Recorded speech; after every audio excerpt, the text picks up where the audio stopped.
Hi, everybody. I'm assuming that I'm live. Um, it's been a fantastic day today of poetry and readings, and it's been so good to hear all of the voices right across the day. I suppose I wanted to start off this evening really by expressing my own sadness at the news of the death of Evan Boland. Um, even she was such an influence on me for a number of reasons. I went to university in the mid 70s to study English and came out of the degree feeling really quite silenced. I went in wanting to be a writer and came out feeling really silenced, as I said. And it wasn't until sort of about the mid 90s that I finally got the mojo back to try again. And one of the first books I came across was Object Lessons. And just in reading it, there was such a resonance for me in it. It had a big effect on me. It was where I came across the concept of the influence of absences, something that I've written about myself and about my own work. So I just wanted to read a couple of little sections from the book, that had such a kind of an instant impact on me when I first read it. A woman's life was not honoured. At least no one I knew suggested that it was exemplary in the way a poet's was. As dusk fell in the city, a conversational life intensified. Libraries filled up, the green cowled lamps went on, and light pulled onto open pages. Only a few miles away was the almost invisible world that everyone knew of and no one referred to, of suburbs and housing estates, of children and women, of fires lighted by the first winter chill of food put on the table. The so-called ordinary world, which most of us had come from and some would return to on the last bus, was not even mentioned. I know now that I began writing in a country where the word woman and the word poet were almost magnetically opposed. One word was used to invoke collective nurture, the other to sketch out self-reflective individualism. Both states were necessary, that much the culture concluded, but they were oil and water and could not be mixed.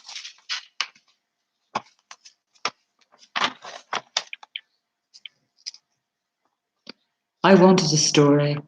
I wanted to read or hear the narrative of someone else, a woman and a poet, who had gone here and been there, who had lifted a kettle to a gas stove, who had set her skirt out over a chair near to the clothes dryer to have it without creases in the morning, who had made the life meet the work and had set it down, the difficulties, the rewards, the sense of lack. I remember thinking that it need not be perfect or important, just there, just available, and I have remembered that. As I say, just reading those words and that connection that I felt towards that experience had such a profound effect on me. So I just want to thank her from the bottom of my heart for who she was and what she did. So I thought I'd start off my own reading tonight with a poem that I suppose comes out of that kind of feeling. Not only was I a woman in the North, I was a Protestant woman in the North, and that brought its own questions and issues. So this is the first poem in my very first collection, and it's called Exile. What ground is mine if I would govern myself? Where is my country if neither bogs nor gantries speak of me? Where can I stand if I am not one thing or the other? My grandfather knew where he stood. Ancestors planted his feet in fertile soil. Green futures were named in his name, possessed. He preached their flinty faith in mission tents, visions of eternal life on soft Ulster evenings. But there was no redemption, not in the land or through the blood, not in the hard lessons of duty, obedience with which he marked his children. He is stripped of virtue, his legacy a stone of no magic, no transcendence. No children ever turn to swans. Wafer remains wafer on the tongue, and flesh is always flesh.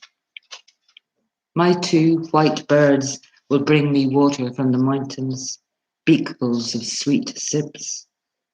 I will grow a new tongue, paint my body with circles and symbols of strength, mark myself as one who belongs in the desert.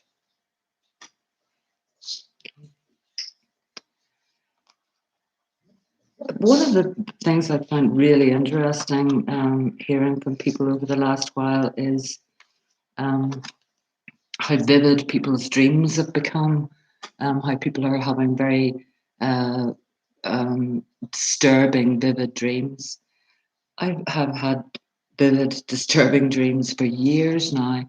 Um, really kind of I've been quite plagued by them. And by the most bizarre of things, since this virus crisis started, I've stopped dreaming these vivid dreams. So it's a very strange thing. I hope they stay away. Um, but quite often I would get poems and ideas for poems from dreams.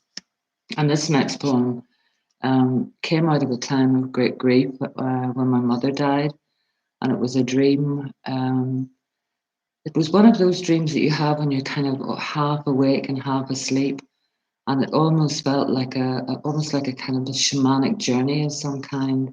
And I actually found it a very healing dream. So I'd like to read that. It's called Nest. I wake beneath a chestnut tree, back against bark, legs stretched out through grass. Long fingered leaves drip light and shade haphazardly. The air is warm. In front of me, a lake lies like a mirror, and I break its surface, wash my face in its salty, ice cold water. My horse is waiting, shaded and patient. His skin is comfort, his breath green, as he carries me on his back to the flat stone altar at the forest's heart. Being dead, I lay myself down on it, thankfully, and the black bird comes, lifts me to her round, high nest. Inside the egg, I am a cell, dividing and dividing. First heartbeat, shell filtered light warm on my lidless eyes until time comes and the shell cracks. My horse is waiting, bright and patient. His skin is sunlight and his breath air. Amongst the moss, his bones are white and dry. In my beak, I lift his great rib hull, his long leg bones, the instrument of his skull. And in the highest branches of the tallest tree, in wind-tossed waves of leaves, I build my horse's nest, my ship of bones.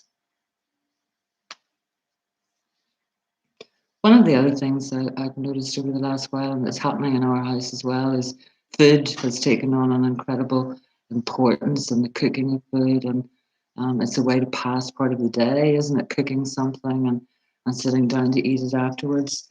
And it made me think of a little poem I have in the Miracle Fruit collection. If I can just find the page here. Um, and it's called How to Feed Your Lover. Starter or to learn. First, catch your songbird, blind it, force feed it millet, grapes, and figs, then drown the tiny creature in Armagnac. Defeather and roast for a few minutes in its own juices. Place the embroidered napkin over your lover's head to shield her from the gaze of God, and serve her this 2 ounces of life. Place it hot on her tongue, only the beak protruding from her lips. The aromas will fill her senses. See if she can taste the entire life of the bird, and, fixed between the last air and the Armagnac, the flavour of guilt. See if she can cease to exist except as taste itself, as the small bones lacerate her gums, as she bites down and chews, her own blood mixing with the bird's flesh. Main course, blowfish.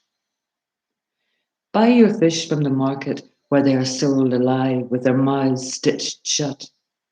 Slice the flesh thinly and tenderly prepare a fine dish of sashimi. The fish's skin can be puffed up with air and used as a lantern for gentle illumination of the feast.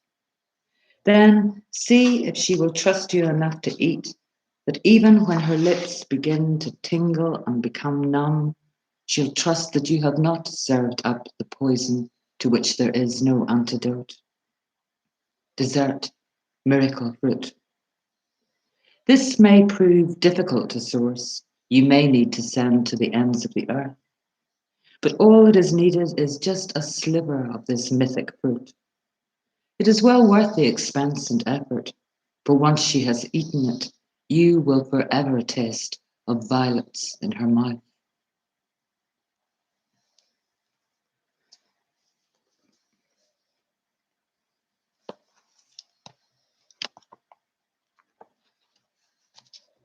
The other thing I've noticed is thing about lighting candles, and there's something so symbolic about lighting a little candle in the window. And this again is an older poem that came from a kind of idea of candles and lights in the dark, and it's called Solar Lanterns. As night falls, they hold a vestige of the sun, enough to shine among the gardens late green, like candles lit for safe return, like the candles I have lit in churches and cathedrals, cities and towns I happen to be tourist in, struck against my unbelief and for my dead, just little lights, not much against the dark.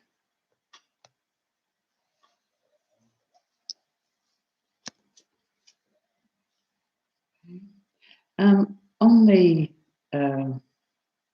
news on Channel 4 News last night, I listened to Jane Goodall, a primatologist and anthropologist. I think she's probably in her mid-80s now. And she just spoke so calmly and so powerfully about our responsibility to the natural world. And she was talking about how she felt that not only climate change, but the virus has come out of the fact that as humans, we really just don't respect the natural world at all. And she was pleading, I suppose, really for us to take more care. And this poem kind of comes out of the same idea in terms of that we could have a different relationship to the natural world, and it centres on my kind of totem animal, which is the horse, and it's called Return. Like the viola d'amore, our heartstrings lie below the heartstrings of the horse, so that we harmonize through resonance, and there is truth that lives outside of time in vivid dream. Raskolnikov's little sorrel beast, the boy who kissed her dying eyes and lips. Memory, perhaps, of when we were not the center of the universe, the locus of its consciousness, not master, owner. We could yet set down the axe. Vaslav Nijinsky dances the war in some Ritz in front of the aristocrats. He dances frightening things. Finished, he declares, the little horse is tired. Nietzsche, weeping in the Piazza in Turin, weeps for the beaten horse, the beaten self. Sing me a new song. If I could remember where the bones were buried, I would dig them up. The wings of scapulas, the skulls of air, the golden saddlecloths. Reconstruct the horses, the black horse and the white horse and the horse of fire.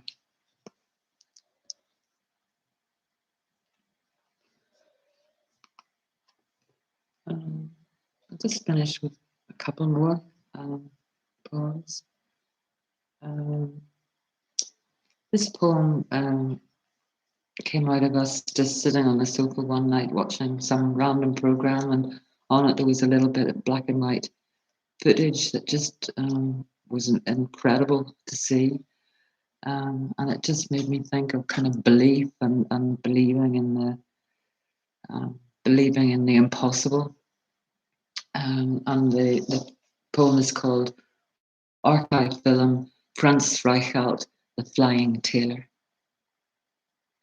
We see him, black and white, standing on the ledge, first platform of the Eiffel Tower, 150 feet above Parisian streets, despite the pleas of friends and onlookers. An overstuffed bat or a badly knitted toy, swathes of material swinging beneath his outstretched arms. We see him doubt, hesitate, step back and forward, back again, then forwards over the edge. And there's nothing graceful in his fall or impact, nothing we don't expect, except for the almost negligible millisecond of suspension when we remember the miraculous.